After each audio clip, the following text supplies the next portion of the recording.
Bonjour, bienvenue sur Droit Citoyen. Nous sommes aujourd'hui en direct de Villars pour parler de commerce. Nous sommes devant le magasin Alinéa qui a quelques soucis puisque la marque a déposé le bilan et là il y a 75 employés qui sont en train je vais dire entre guillemets, de galérer pour se recycler et pour retrouver un emploi. Pour en parler, nous avons la chance d'avoir invité le maire de la commune de Villars, Jordan Da Silva. Jordan Da Silva, bonjour. Bonjour. Alors avant de parler d'Alinéa et de commerce, je voulais quand même faire un petit point sur la commune de Villars.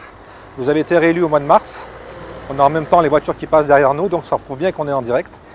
Comment ça s'est passé cet épisode, j'allais dire, de pandémie de Covid? Comment vous l'avez vécu du côté de Villars? Alors, comme toutes les communes de France et de Navarre, nous avons dû, avec l'ensemble de l'équipe municipale, l'ensemble des services municipaux, faire face à l'évolution de cette crise sanitaire historique afin d'assurer la sécurité sanitaire de l'ensemble des habitants de Villars, d'assurer le service public, d'assurer la continuité des services publics.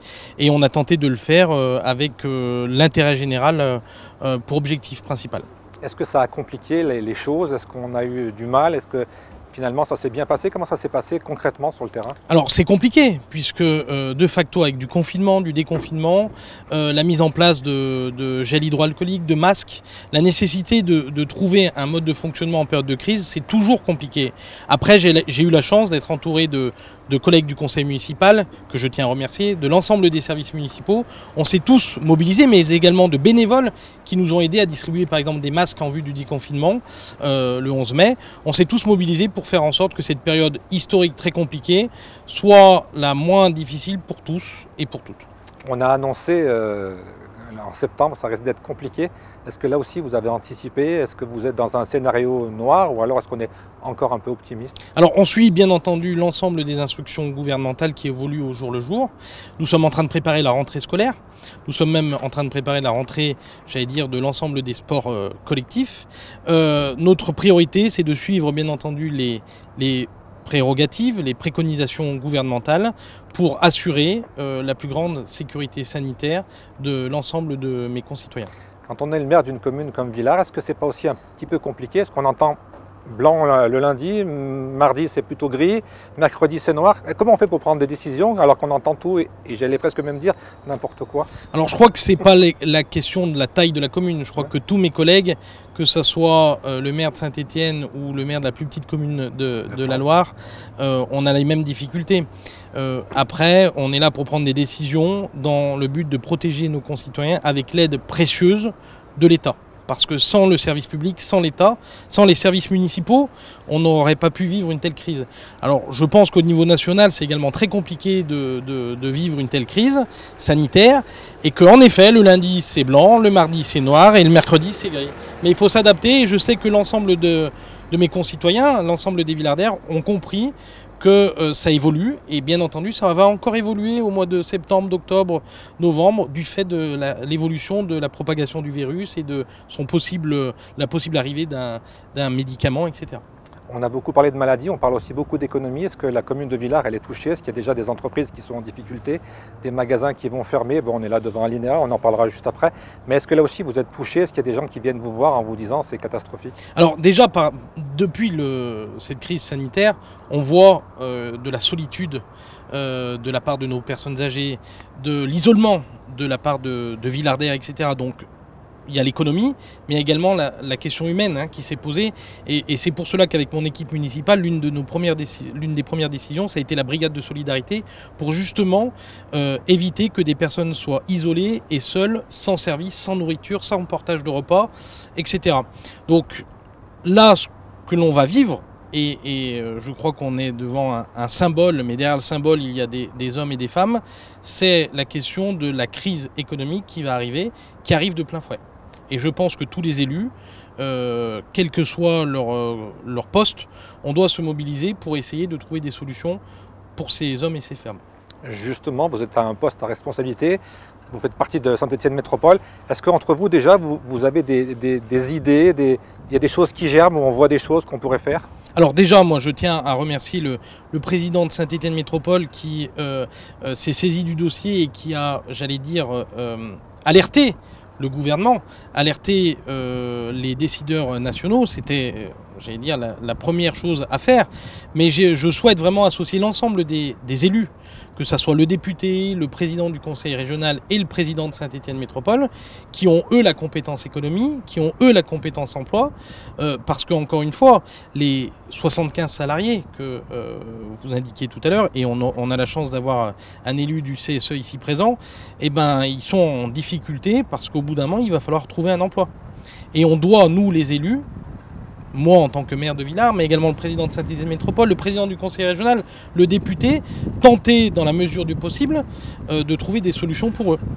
Est-ce que quand on est un politicien avec la puissance que l'on a, grande ou petite, est-ce qu'on peut jouer, influencer les décideurs? Oui, moi je ne crois pas à la fatalité. Donc ça c'est une réalité. Après, chacun à son niveau. Et encore une fois, je remercie le président de Saint-Étienne Métropole parce que c'était à lui de solliciter le ministre, etc. Mais c'est à nous, l'ensemble des décideurs que j'ai évoqués tout à l'heure, de se mettre autour de la table, et c'est le sens d'une lettre que je leur ai adressée, pour au bout d'un moment trouver des solutions concrètes au travers des entreprises locales, au travers des institutions locales, au travers des emplois que l'on peut offrir à la mairie, à Saint-Étienne Métropole, au conseil général, au conseil régional, dans des entreprises parapubliques, j'allais dire comme la Stas ou d'autres, des solutions pour ces hommes et ces femmes qui, au bout d'un moment, vont perdre leur emploi, quelle que soit la décision, j'allais dire, du tribunal le 31 août. Justement, j'ai vu passer cette lettre ouverte, vous aviez appelé à trouver des solutions. Quels ont été là aussi les retours de votre entourage, aussi bien politique, économique, du tissu de la région stéphanoise? Je crois, et j'ai vu que ça commençait à bouger.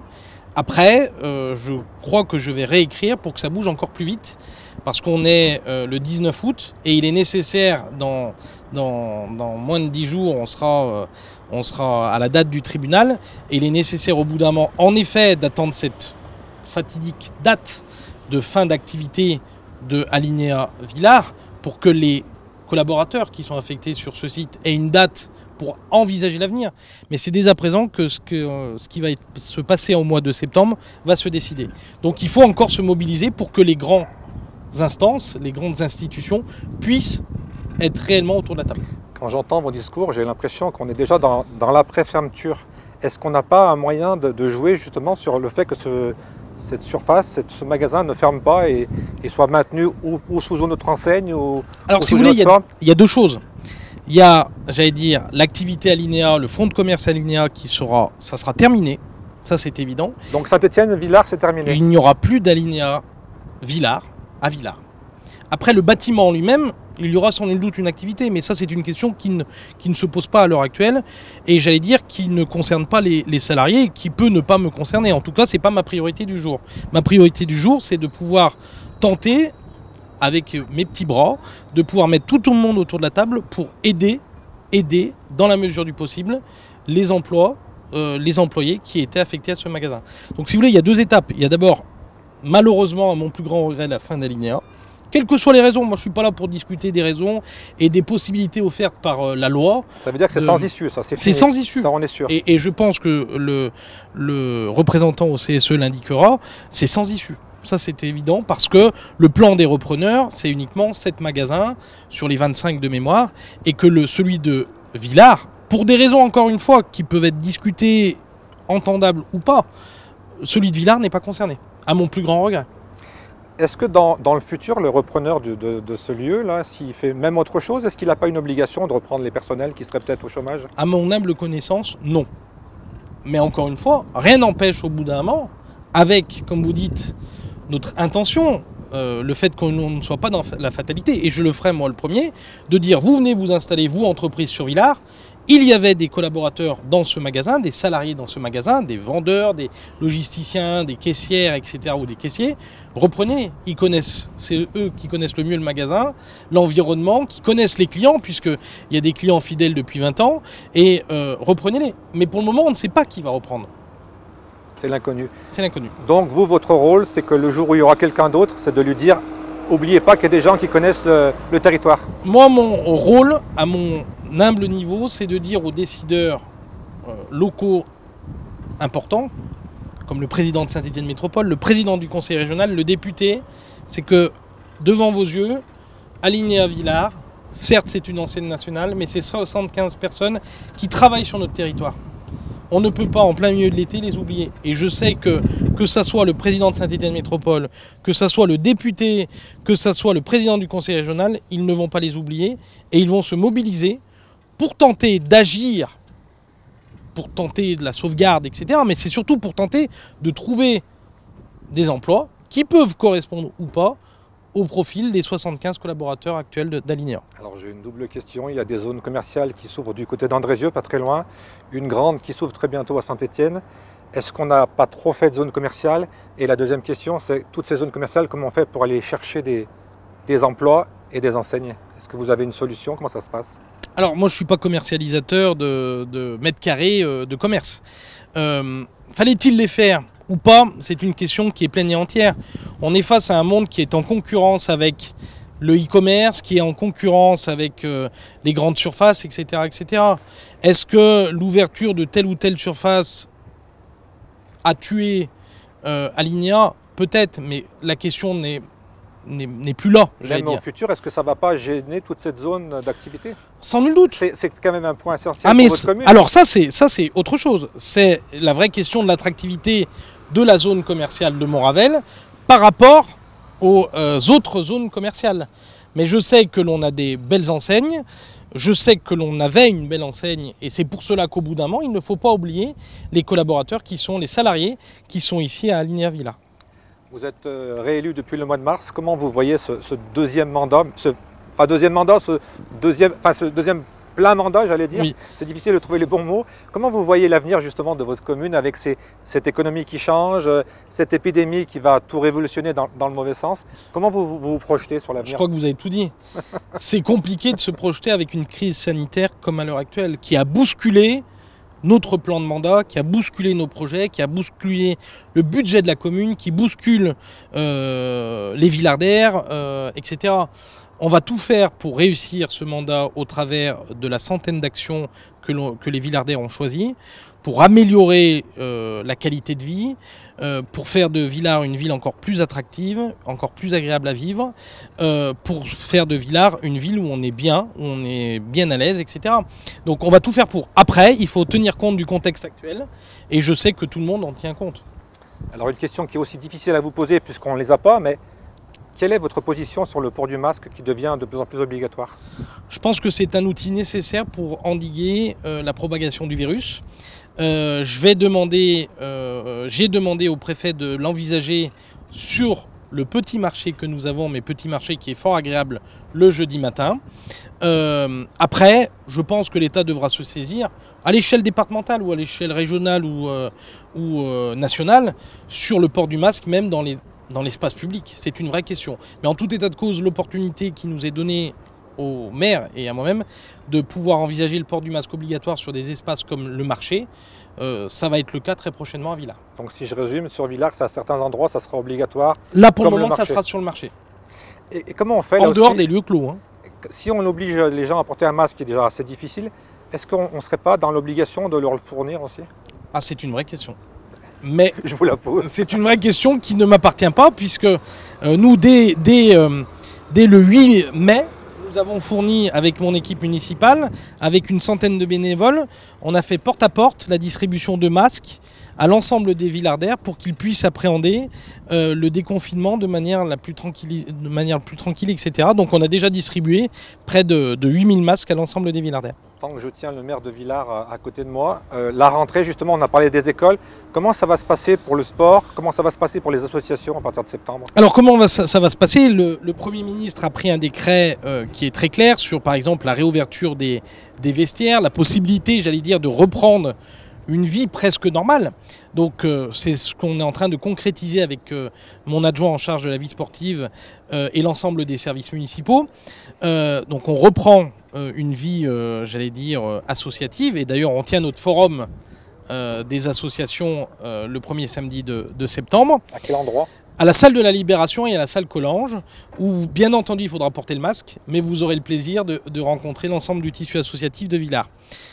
Concernant les écoles, avec mon adjoint en charge de la vie scolaire, on est en train de préparer la rentrée scolaire dans le cadre du protocole sanitaire national qui précise les choses, qui confirme qu'au bout d'un moment, nous devons réouvrir les cantines, réouvrir l'ensemble des écoles, accueillir le plus largement possible, bien entendu avec le respect d'un certain nombre de règles, la distanciation sociale dans la mesure du possible, le port du masque lorsque c'est nécessaire, mais nous prévoyons une rentrée, d'ailleurs une communication va être faite prochainement à l'ensemble des parents pour dire que le 1er septembre, c'est la rentrée scolaire. Quels sont, d'ici le mois de décembre, les grands événements qui vont se passer sur la commune de Villars? Alors, le forum des associations, début septembre. Ensuite, la grande difficulté que l'on a, c'est que les associations, mais également nous, on est dans l'attente, j'allais dire, des décisions gouvernementales et de l'évolution de ces décisions pour pouvoir organiser des grandes manifestations. La plus importante manifestation qu'on aura, c'est mi-décembre, les fêtes de Noël à Villars. Mais est-ce que d'ici là, la réglementation aura évolué et que nous ne pourrons pas faire cela? Je ne peux pas vous dire. Est-ce que vous craignez un reconfinement total? Oui. Oui. Et est-ce qu'on peut penser qu'avec le mal que ça fait l'économie, c'est quelque chose qui est inenvisageable, ou alors on est dans l'inconnu, quoi? On est dans l'inconnu. Je crois que c'est l'inconnu la plus totale. Est-ce qu'on a un mot à rajouter pour Villars dans le futur? Juste une petite question, tiens, politique. Je sais qu'en 2021, c'est les élections au conseil départemental. Est-ce que le maire de Villars sera candidat? La question ne se pose pas pour le moment, elle se posera en temps. Et donc on reviendra vous voir? Vous reviendrez me voir avec plaisir à Villars et j'aurai le plaisir de vous accueillir. Très bien, merci monsieur le maire. Merci beaucoup de nous avoir répondu. On va continuer sur ce sujet d'Alinéa avec Tom Montagny, qui est un des responsables des salariés du magasin. Tom Montagny, bonjour. Bonjour. Alors, j'avais envie de vous dire en premier lieu bon courage, parce que c'est pas toujours facile de traverser des épreuves comme celle-ci. Est-ce qu'on peut refaire l'historique de cette histoire avec Alinéa? Comment vous avez appris que le magasin allait avoir des soucis, allait peut-être disparaître? Alors bon, déjà Alinéa, c'est pas d'aujourd'hui que la société est en difficulté. Il y a le confinement qui est passé par là, et la crise sanitaire qui a été un peu la goutte d'eau qui a fait déborder le vase. On a appris courant mai le redressement judiciaire de la société. Est-ce que c'était une surprise? Pour certains oui, pour d'autres comme moi non. Je m'y attendais un peu et tout. Par rapport à la situation, là, on savait que c'était quand même compliqué. Après, où ça a été plus compliqué, ça a été début juillet. En fait, on s'attendait au départ à la fermeture peut-être de 5-6 magasins. Et on a appris la fermeture de 21 magasins. Donc aujourd'hui, il y a 9 de reprise. Tout à l'heure, M. Da Silva parlait de 7 magasins, mais il y en a 9 au total qui sont repris sur la société. Nous ici, donc on ne fait pas partie de l'offre de reprise, c'est 75 salariés qui vont être mis à la porte et puis 1000 personnes au niveau de la société. Donc, quelle est l'explication qu'on vous donne quand on vous dit que le magasin de Villars va être fermé définitivement? Il y a une raison économique, il y a une raison de lieu, il y a une raison de baisse de chiffres. C'est quoi la vraie raison? Il y a une raison de lieu, il y a une raison financière, il y a peut-être la raison sanitaire aussi, elle peut être valable également, mais il n'y a pas que ça. Aujourd'hui, à Alinéa, à Saint-Étienne, il y a une surface commerciale style qui va ouvrir mi-septembre, qui à mon avis va faire du tort à la zone de Villars, et forcément quand il y a des zones commerciales qui ouvrent, forcément il y en a peut-être une deuxième qui peut. Pourtant la zone qui va s'ouvrir, il n'y a pas des magasins de meubles? Si, mais il y a Maison du Monde qui va ouvrir à mi-septembre. Donc après on est à peu près. La concurrence entre guillemets, elle nous faisait pas peur, hein. Ça fait partie du métier. Mais voilà, à partir du moment où on est plusieurs acteurs sur le marché à Saint-Étienne, avec Confo, But, Maison du Monde, sachant qu'également que le marché économique, Ikea, le marché économique est quand même en grande difficulté. Voilà, ça fait que ça offre 2 fois plus de choix aux clients actuellement. Donc aujourd'hui, c'est quoi l'avenir pour les salariés d'Alinéa Villars? Alors aujourd'hui, bon, nous, on ne fait pas partie des offres de reprise. Il n'y a pas de repreneur partiel au niveau du magasin. Donc c'est avec certitude qu'il y aura une fermeture du magasin courant septembre. Donc on va passer en jugement le 31 août et on va connaître notre sort le mois prochain. On sait que Alinéa fait partie d'un gros groupe. Alors, ça et qui a des racines un peu dans le nord. Alors c'est la famille Muliez. Est-ce qu'on ne vous propose pas de vous recaser ou à Leroy Merlin, ou à Auchan, ou à Boulanger ou... C'est tout l'objet du plan social et économique qui est en train d'être mis en place. Aujourd'hui, il n'y a pas grand-chose dans ce plan. Nous, ce qu'on demande, c'est de pouvoir avoir des solutions de reclassement au niveau de la société, que ce soit Auchan ou au niveau des enseignes du groupe. Également, nous aujourd'hui où on n'est pas satisfait au niveau de la société, c'est au niveau de l'indemnité de départ. Aujourd'hui on part juste avec notre légal, le strict minimum, et pas vous mentir, il y a énormément de colère au niveau des salariés. C'est différent pour chaque magasin, pour nous on est passé par une phase de colère au mois de juillet, on est plus dans l'apaisement aujourd'hui pour histoire de trouver des solutions pour la suite. Il y a des magasins où ça se passe très difficilement.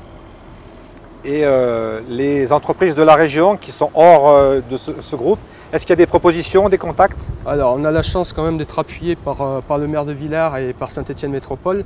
D'ailleurs je remercie également M. Perdriau qui a publié un article la semaine dernière qui fait parler de la société au niveau local et au niveau national. Et voilà, nous on a l'appui des pouvoirs locaux et qui nous permettent d'avoir la STAS qui est venue en magasin pour présenter des offres d'emploi. On va avoir au niveau du groupe, on a déjà eu Leroy Merlin et quelques enseignes qui sont venues en magasin nous proposer des reconversions également. Et puis après, pour la plupart, on se dirige, alors c'est vrai que c'est compliqué le licenciement économique, mais on a le droit à un contrat de sécurisation professionnelle à la sortie d'Alinéa. Et c'est là où beaucoup de personnes vont se diriger. Donc on attend une date vraiment définitive pour entre guillemets, sortir de la société et pour soit se diriger vers des formations qui pourront être financées en partie ou pour certains commencer à chercher du travail. Vous êtes dans ce magasin depuis combien d'années? Alors moi ça fait 3 ans et demi. Comment vous avez vu évoluer le commerce? On parle de nouvelles zones, on parle de e-commerce, on parle de beaucoup de choses. Comment ça a évolué pour vous à l'enseigne Alinéa? Le commerce, j'y suis depuis une quinzaine d'années. Bon, j'ai connu le petit commerce, la grande distribution également. Au niveau d'Alinéa, en 3 ans et demi, bon, il s'est passé pas mal de choses. On a encore connu l'année dernière, au mois d'octobre, les 30 ans d'Alinéa où le parking et la zone étaient noirs de monde.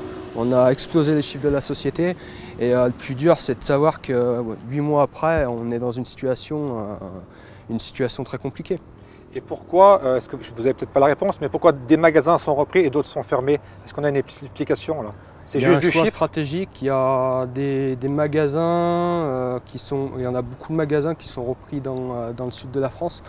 Il faut savoir qu'Alinéa a embrayé il y a 3 ans une phase de changement au niveau de son commerce et du style. Et aujourd'hui, de concept. On est dans un style méditerranéen et aujourd'hui, il y a un choix de la société de conserver pour la plupart des magasins du sud. Donc il y a ça qui a été décidé et puis après voilà, on est le commerce avec le confinement, les habitudes d'achat des clients ont changé. Le e-commerce prend de plus en plus de part dans nos habitudes d'achat et également les zones commerciales. Alors même si Style ouvre demain à Saint-Étienne, ça sera sûrement une des dernières grosses zones commerciales de France. Ça fait changer et ça fait tout changer, ça rebascule les cartes comme on dit. Comment vous voyez l'avenir des 75 salariés? Est-ce qu'il y a des gens qui auront beaucoup de mal à se recaser? Est-ce qu'il y a des gens qui vont retrouver du travail tout de suite? Comment ça se passe là aussi, l'état d'esprit? Alors moi, si je prends moi à mon âge, j'ai 30 ans, 3 ans et demi d'ancienneté, on est quand même pas mal dans ce cas-là. On retrouvera je pense assez rapidement, même si la situation économique est difficile, elle va être encore de plus en plus difficile dans les mois à venir. Là où ça va être plus compliqué, c'est pour des salariés qui ont 20 ans d'entreprise, d'ancienneté, et ça sera difficile pour eux soit de retrouver un boulot, soit de se remettre dans une phase de formation. Qu'est-ce qu'on peut vous souhaiter à part bon courage? Bon courage, du courage, moi je dirais quand même du courage, et puis non, de garder la tête haute, d'avancer, ce qu'on essaye de faire au quotidien avec notre direction, et surtout de trouver des solutions pour chacun. On espère qu'avec le média Droit Citoyen, on aura attiré un peu l'attention des gens qui ne sont pas concernés ou des gens qui ne connaissaient pas le problème, et puis peut-être aussi des clients, des anciens clients ou des clients nouveaux d'Alinéa. On vous souhaite à tous de retrouver un emploi, on vous souhaite à tous de ne pas choper le Covid, j'ai envie de dire, de retrouver le sourire et puis de prospérer dans l'avenir. Il n'y a pas de raison. Bon courage et puis à bientôt sur les médias tels que Droits Citoyens ou alors sur mon site ou sur d'autres sites. Et encore une fois, bon courage. On remercie encore une fois le maire qui est venu nous parler ici devant le magasin d'Alinéa. Et puis moi, je vais juste donner une anecdote. Il y a quelques années, j'étais venu faire le recrutement pour l'ouverture avec Hervé Rebelli. Je n'ai pas été retenu et finalement, je suis encore là et le magasin ne sera plus là. Voilà, la leçon à retenir. Bonne soirée. Merci.